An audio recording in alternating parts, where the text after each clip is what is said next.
ये कहते हैं कि शेर बूढ़ा हो जाए फिर भी शेर शेर रहता है, लेकिन क्या हो अगर शेर कहे कि भाई साहब ना मैं टायर्ड हूं, ना मैं रिटायर्ड हूं, ना मैं बूढ़ा हूं, बस आपने मुझे शेर समझना बंद कर दिया। ये कहानी मोहम्मद शमी की है। वो मोहम्मद शमी जो लगातार कह रहे हैं कि भाई साहब मैं हिट हूं, फिट हूं, आप देखो तो सही, सिलेक्शन तो करो, आप मौका दोगे मैं आपके लिए करिश्मा करके दिखाऊंगा। लेकिन इंडियन टीम के सेलेक्टर शायद शमी से मूव ऑन हो गए, लेकिन शमी अभी भी क्रिकेट से मूव ऑन नहीं हुए। और यही वजह है कि शमी ने अपनी करियर की one of the best performance जो है वो दी है। 23 ओवर में 90 रन देकर 8 विकेट। कमाल की गेंदबाजी मोहम्मद शमी की सेमीफाइनल जैसे क्रूशियल मुकाबले में जम्मू कश्मीर के सामने। और यहां से एक संदेश सेलेक्टर्स को लेकर कि आपकी नजरें क्या पारखी नहीं है, या क्या आपने मुझसे जल्दी मूव ऑन कर लिया, क्योंकि बंगाल और जम्मू कश्मीर का ये मुकाबला था और मोहम्मद शमी ने अकेले 8 विकेट निकाले। That's quite insane, that's quite insane. इस सीजन मोहम्मद शमी के 38 विकेट हो गए हैं और ये सीजन अपने आप में कमाल कर रहा है। रणजी ट्रॉफी के 7 मैचेस में 38 विकेट, 16 का एवरेज उनका रहा है और बेस्ट 8 विकेट 90 रन देकर। अब सवाल यह है कि शमी का सिलेक्शन फिर क्यों नहीं हुआ? मल्टीपल फैक्टर्स पहले भी सिलेक्टर्स ने बिना कहे समझा दिए थे। एक की उम्र हो गई है, दूसरा उनकी फिटनेस जवाब देती है, लेकिन शमी जो है वो गिव अप करने के मूड में नहीं है और वो शायद वो काम कर रहे हैं जो वो कर सकते हैं, क्योंकि सिलेक्शन होना ना होना उनके हाथ में तो है नहीं। उनके हाथ में सिर्फ ये कि जब गेंद थमाई जाए तो बताइए कि आप मोहम्मद शमी हैं, आप में वो बात है जो बाकी लोगों में नहीं है। और आई थिंक शमी यही करके दिखा रहे हैं।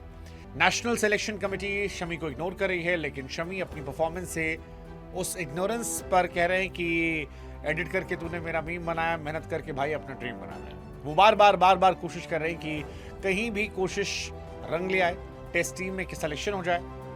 अब सवाल यह है कि शमी इग्नोर क्यों हो रहे हैं, क्योंकि सेलेक्टर्स ने पहले कहा था परफॉर्मेंस आएगी सिलेक्शन हो जाएगा, लेकिन अब शमी की जब परफॉर्मेंस आ रही है तो क्या वो सिलेक्शन होगा?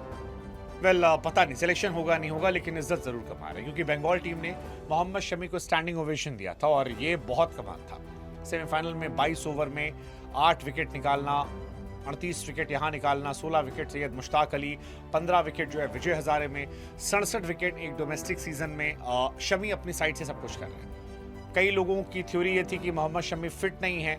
आईपीएल के पहले उन्होंने माहौल बनाया था कि वो सेलेक्ट हो जाए, लेकिन अब इतने विकेट अगर आप निकाल ले रहे हो एक सीजन में डोमेस्टिक में, तो फिर क्या बनता नहीं है? और बनता है तो फिर इसका जवाब जो है वो कौन देगा? 290 ओवर गेंदबाजी करना, 63 विकेट निकालना, आई थिंक ये डिस्क्राइब कर रहा है कि वो फिट तो है। शायद सिलेक्शन कमेटी उनकी उम्र को देखकर उनके भविष्य का फैसला कर रही है, क्योंकि वो तेज गेंदबाज हैं। 35 साल की उनकी उम्र कागज पर हो चुकी है। ऐसे में शायद अगरकर और बाकी को लगता होगा कि वो सिलेक्शन के लिए अब उनसे आगे बढ़ना चाहेंगे। बट अगेन, आपको लगता है कि शमी का ये जवाब जो है 2027 वर्ल्ड कप को लेकर एक क्वेश्चन कर सकता है कि यार अगर विराट रोहित को आप खिला सकते हो एज फैक्टर से मूव ऑन करके, तो फिर शमी में वो काम क्यों नहीं? आई मीन, क्या वो अच्छी गेंदबाजी नहीं कर रहे?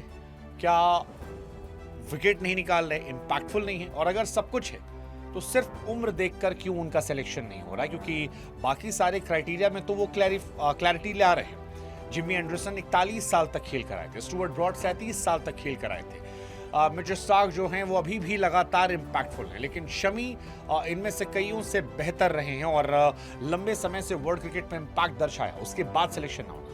सवाल हम आप पर छोड़ देते हैं कि आपको क्या लगता है, मोहम्मद शमी की वापसी हो पाएगी या वो कितनी परफॉर्मेंस करें, सेलेक्टर्स उनसे मूव ऑन कर चुके हैं? What's your take? Let us no.